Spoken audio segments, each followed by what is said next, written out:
Buen dia, buenos dias. Good morning, day 11, Camino de Santiago, Português. I have just 10 miles to go.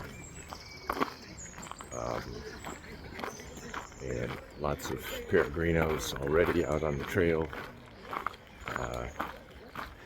They stopped earlier, but yesterday, but got an earlier start today on me. This is a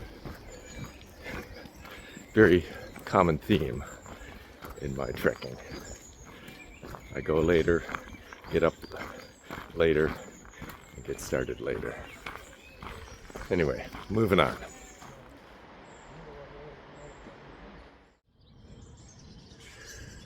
Well, as I go hike along, especially if it's a hot and dry afternoon, or it's raining, or I just need to distract myself, I'll listen to a book on tape. And it's amazing how quickly you can go through one of these. On previous hikes, I've gone through the biographies by Ron Chernow of both George Washington and Alexander Hamilton that are so detailed, so specific, individual days and words and speeches and things, that it is hard to imagine that another biography of those two subjects will ever be written that is as detailed or as specific as to the context in which the events in which it is describing occurred. And this stimulates me and my analytic mind in a way that that is very deep. There is no big picture. It's all detail. And I was recommended by a longtime viewer of this channel to a book for the Camino here. And it's a travel guide to the Middle Ages by Anthony Bale, in which the author describes travel in the late Middle Ages, mostly but not exclusively from Europe to other places. It certainly includes religious pilgrimages, but also accounts of embassies for political advantage and exploration as well. So, very interesting book. Thank you very much. And I can recommend it to anyone who is interested in the Middle Ages or travel in general. A very original thinker, I think, not just a historian.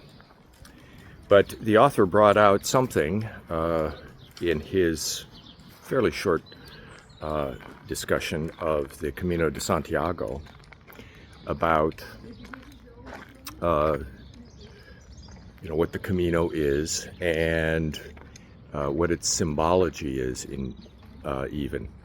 And the symbol of St. James is the open shell, which supposedly comes from a miraculous story in which the relics of St. James were delivered up from the ocean from a shipwreck on a gigantic shell. And so the peregrinos all carry a shell on their backpack, most of them do, and that's the symbol in all of the waypoints, etc. But what the author brought out was that the symbol, if you can imagine, the veins or fins or ridges of a shell, can be turned around. And if one looks at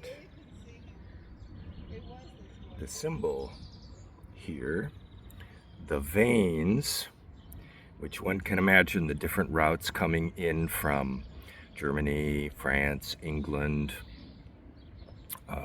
Granada, and Portugal, all rotated around, becomes the map converging at Santiago. How is it I got this far and I didn't get this? So the things you learn from books and the things you learn from books that are recommended by other people. So thank you very much.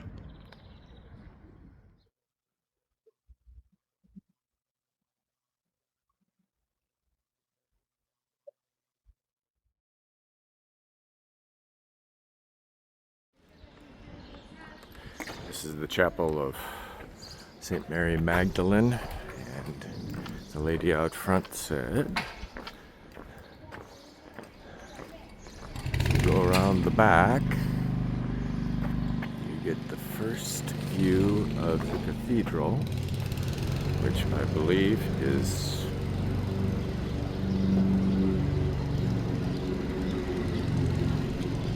right there in the middle. The two spires, not the chimneys, not the high rises. Okay, like 5 miles to go. That's where I've come from, right down that street. The Camino now goes into the trees again. All right. I still haven't had my breakfast.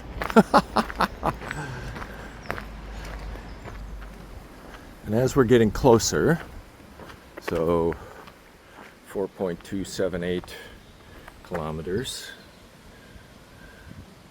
to Santiago, I'm kind of surprised that although, you know, there's some built up little cottages and little farmettes and little things, and there's also a fair amount of nature still and some dirt to walk on instead of a sidewalk.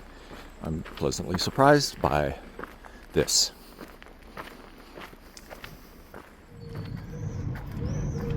Well, I'm getting very close to the end now, but I noticed that, you know, I'm not seeing any signs anymore. And yeah, I lost the trail. Bonus miles. Yeah.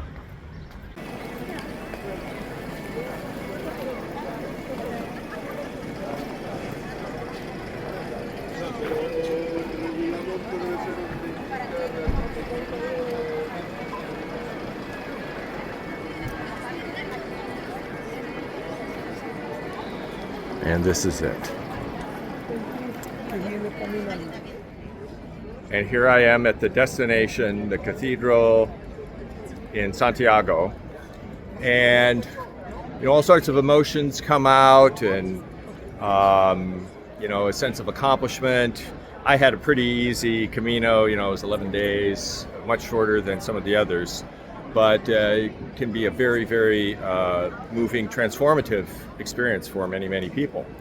And one of the things that many people recognize about the Camino, however they take it, is the sense of camaraderie that they have with other people. They may start by themselves or just with a family member or a close friend, and they run into other people, just, you know, hey, how you do, where are you from, and this and that. And one thing leads to another, and then you start talking, and then you see them the next day and the next day, and you know, they're almost old friends because you have this really deep shared experience, you know, with the other people. So here are some people who recognized me as I came into the plaza here, and I'll just have them introduce themselves, and we will. And what's your name, and where are you from? Yellowknife, Canada. Yellowknife, Canada, which is way up in the Northwest Territories. Yeah. I heard many stories about Yellowknife and how wonderful it is. I'm Evelyn. I'm from Upper Austria in Austria. Upper Austria, Evelyn. I'm Taylor. I'm Peyton's mom, also yes. from Yellowknife. Also from Yellowknife. I'm Denise Johnson, and I'm from Las Vegas, Nevada. Las Vegas, Nevada. And Denise, you've had some experiences that people would be interested in. So this is your second Camino in one? Third Camino. I did Francis, Finisterre, and Portugal, March 28th. All sort of like in one go. 48 days. 48 days. Now that is truly 1,100 kilometers. 1,100 kilometers. That is truly epic. Yeah, I mean, most people take years to do something like that, even if they ever do it. So congratulations. So tell me, what are you feeling right now? I met new friends. Yeah. You meet new friends every day. It's amazing. Your friendships are amazing. The people are amazing. Yes. And I heard about an experience you had last night in which, you know, somebody came in and tried to... You're alive. You didn't die. didn't die. They didn't die. She is here. She is here to survive it. But thank you. Thank you for living and thank you for sharing. And you? Hi, I'm Danny and I'm from Houston, Texas. Houston, Texas. And why did you come to the Camino? So I wanted an adventure and to just walk in nature and just see Yeah. what it would bring. Yeah, and is this, so it's your first Camino Yes. and it's your first long hike. Yes. It is. Very nice to meet you and to hear your story. And here we all are with literally hundreds of other peregrinos and thousands and tens of thousands of people who have come in here today just for the tour.